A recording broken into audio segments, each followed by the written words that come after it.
After 4 seasons, 13 Reasons Why has finally come to an end. The story that started with Hannah Baker making 13 cassette tapes about what everyone at her school did to her, it's all come to an end with a final season that was almost barely recognizable as being part of the same show. Taking the point of view mostly away from the other kids and having it solely be focused on Clay, we see him dealing with all the stress and anxiety of everything that's happened over the last 3 seasons, with Hannah, Bryce, Monty, etc. Now, to be fair, every other character is also dealing with their own issues, but everything else in the season is secondary or tertiary to Clay and his impending mental breakdown. We see Clay finally realizing that he is in way over his head. There are far too many things that have happened to him and he just wants a simple, normal life. His quest to be the hero, help his friends, turn himself into a martyr, so to speak, is finally catching up with him. The first half, or maybe 2/3 of the season, is a strange psychological thriller almost, like they tried to turn it into Fight Club or something, as Clay has a full-on mental breakdown due to the football team and this new transfer student trying to get to the bottom of what really happened to Bryce, because they know that Monty was actually busy at the time he supposedly killed him. And just when it looks like the truth is finally about to come out near the end of the season, suddenly it all just goes away.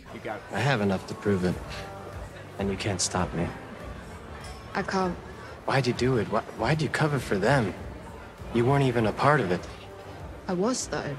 I came to this town, and I got to know all of them, and I loved them right away. And we get these kinds of half-hearted, snapple-cap life lessons about how our main characters deserve to live their lives even though what they did was terrible because they're still young and still have a future, I guess? Which is very strange considering how what Bryce and Monty did was horrible, which it definitely was, and so I guess we're supposed to see that killing Bryce and framing Monty is not that bad because they were bad people. Now Clay is dealing with this throughout the whole Fight Club reenactment part, but the way it wraps up is very strange considering one of the constant messages of the entire show up to now was about how the truth is important and it's not good to cover things up just to save your friends. And yet, we're given multiple speeches about how ruining Bryce and Monty's lives was maybe not the best choice, but our main characters can't let the truth get out because that would ruin their own lives, which is apparently where they draw the line. After watching 4 seasons of the show, I still have no idea what the overall theme or message was really supposed to be. I suppose if I had to boil it down to one sentence, it would be, life sucks, things are complicated, and you just have to deal with it. We're presented with this idea that life is complicated and difficult because it just is, which is not inherently untrue, but from the perspective of the show, most of the problems are caused by the choices of the characters, but it's also supposed to be out of their hands in one way or another. Clay is seeing a therapist about his anxiety and depression about everything that's happened, and the major breakthrough for his character comes when he learns about how to deal with his trauma. But that doesn't change the fact that he framed another kid for murder who also ends up getting killed himself. But yes, clearly Clay is the one having a rough time. One of the other main themes of the show, at least how I understood it, is that your past mistakes and poor choices do not define you. You can start over at any time, it's never too late. With that said, at the very end of season 4, we learn that Justin has AIDS, which he got when he ran away at the end of season 1, ended up homeless and addicted to certain things. And of course, to pay for his addiction, he had to do certain things with certain people, which leads him ultimately to getting pneumonia due to his compromised immune system, and in the final episode, he passes away. So the show tells us that our past mistakes are always fixable and it's never too late, and then they kill off a main character very suddenly due to his past choices. So,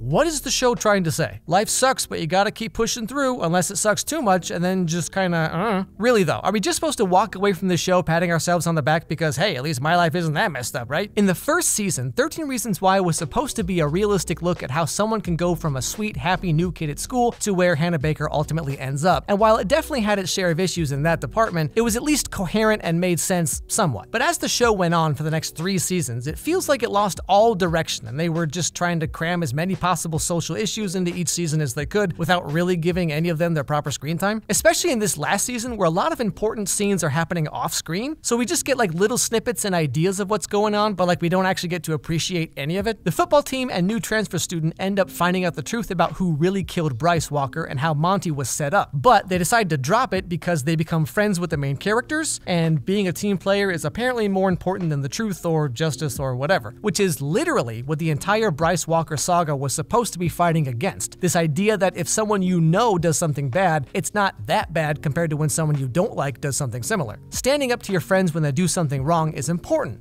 unless you're the main characters, in which case suddenly now protecting your friends and family is the most important thing. I always say that this job is everything to me. And I say this job is everything, but it's not true. Family comes first. Wouldn't you agree?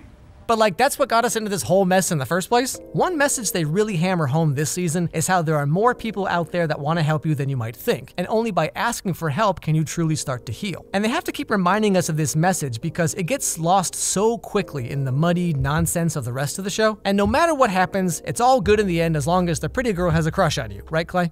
But I go to East County, and I'm going to Brown next year, and I heard you are too, so I was wondering if maybe you wanted to get like a coffee or some other beverage to like go over the course catalog and first year handbook? Or is that too dorky?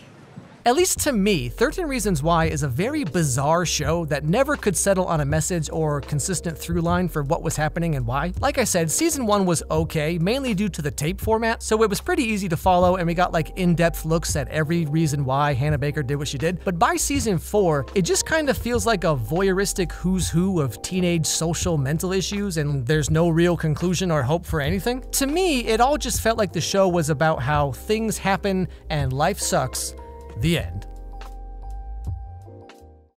Going into season 4, very different genre, very different like style. Like all of a sudden it was about Clay having this psychotic break, and I thought it was an interesting choice and I wanted to see where it went. The fact that it ends up just being this weird Fight Club thing where it's like, oh, Clay has actually been his own enemy the whole time. I was just kind of like, it just seems like such a random way to do it. I mean, of course, the whole point of the show is to talk about like mental issues, social issues, emotional issues, teen issues, if you will. But it's just such a Hollywood hyped up version where like he's talking to ghosts and he's turning into Tyler Durden, and it's just so, the way they did it I thought was so weird. In the show they introduce Monty's little sister who starts going to the same high school. The whole show Clay is battling with himself about the fact that he framed Monty and then Monty was killed and he feels so bad about it. But like he almost never speaks to Monty's sister really. Like Monty's sister would have been like this perfect vessel for like Clay to sort of forgive himself and for her to like, I don't know, forgive Clay or at least come to some kind of mutual understanding about why he did what he did or something like that. Monty's sister and Tyler do have like kind of a scene together and like they kind of sort of buried the hatchet type of thing, which